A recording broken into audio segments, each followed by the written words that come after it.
In today's video, we're going to talk about clogged drain hoses and how to clean them. Now, we're not going to show you how to remove the drain hose. Every washer is different. Every drain hose is slightly different from machine to machine. Just know that on one end is connecting to your pump and the other end is going to go in your standpipe.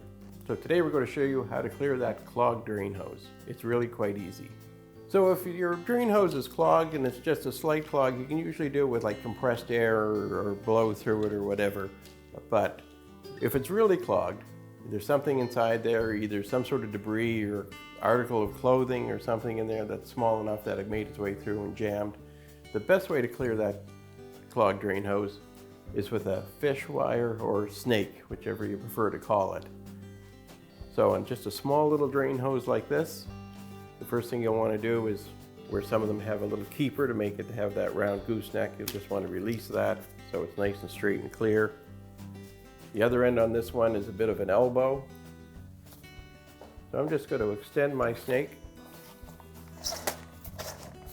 So we're just going to take the end of our fish wire, push it through that elbow side first, and just work it through the drain hose.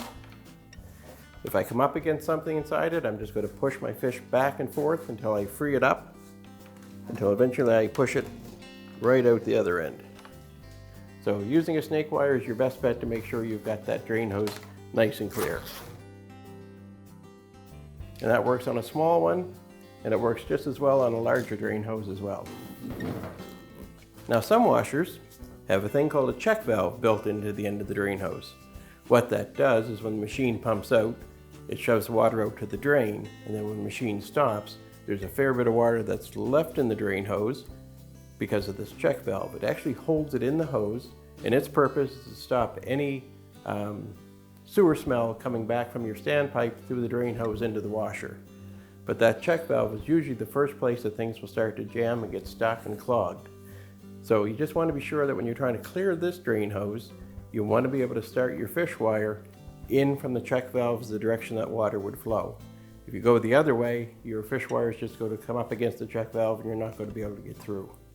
So we'll show you how that works. So you just want to take your fish wire, have it long enough so it'll go through the entire length of the hose, start it in from that check valve side, and then you can just work it through.